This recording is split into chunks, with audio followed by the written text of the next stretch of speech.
Imagine a child saying, "This playground is the most boring place on earth." Sounds unlikely, but it's a reality for many. Yet playgrounds are more than just entertainment. They're lifelines for childhood development. But here's where it gets controversial. Who really decides what makes a playground successful? Is it the architects, the parents, or the kids themselves? This article dives into the science, strategy, and soul behind creating play spaces that truly resonate with children, and why it matters now more than ever. And this is the part most people miss. The answer lies in listening to the experts on the ground, the kids. But what happens when their voices are drowned out by adult priorities? Let's explore why playgrounds are a lifeline for modern childhood. Childhood today faces a silent crisis. Over 85% of girls aged 11 to 17 globally fail to meet the World Health Organization's physical activity guidelines, and loneliness is creeping into schoolyards like never before. The OECD's PISA reports reveal a troubling trend. Children's well-being is under siege. Outdoor play is no longer a luxury, it's a necessity. Yet many playgrounds still miss the mark. Why? Because they're designed without the most important stakeholders, the children who use them. Putting kids in the driver's seat of playground design. Designing for children isn't just about slides and swings. It's about understanding their rapidly evolving needs. From toddlers to teens. Kids' physical, cognitive, and social-emotional growth happens in bursts. A playground that delights a 5-year-old may frustrate a 10-year-old. The key? Play is a child's right, enshrined in the UN Convention on the Rights of the Child, and reinforced by the WHO and UNICEF. But how do we translate this into action? Let's break it down. The 3 pillars of successful play design. 1.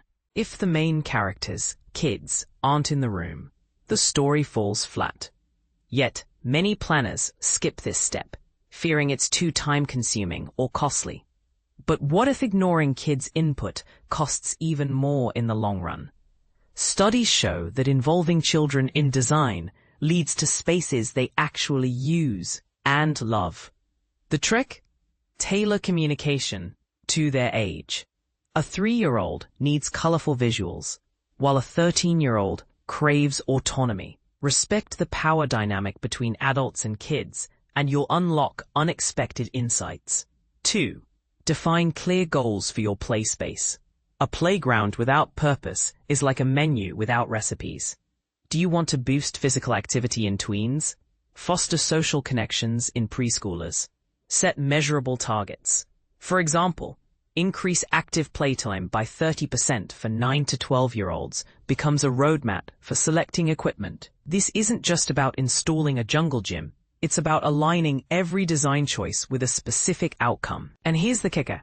Without clear goals, you're just building a playground, not a solution. 3. Back every choice with tested data.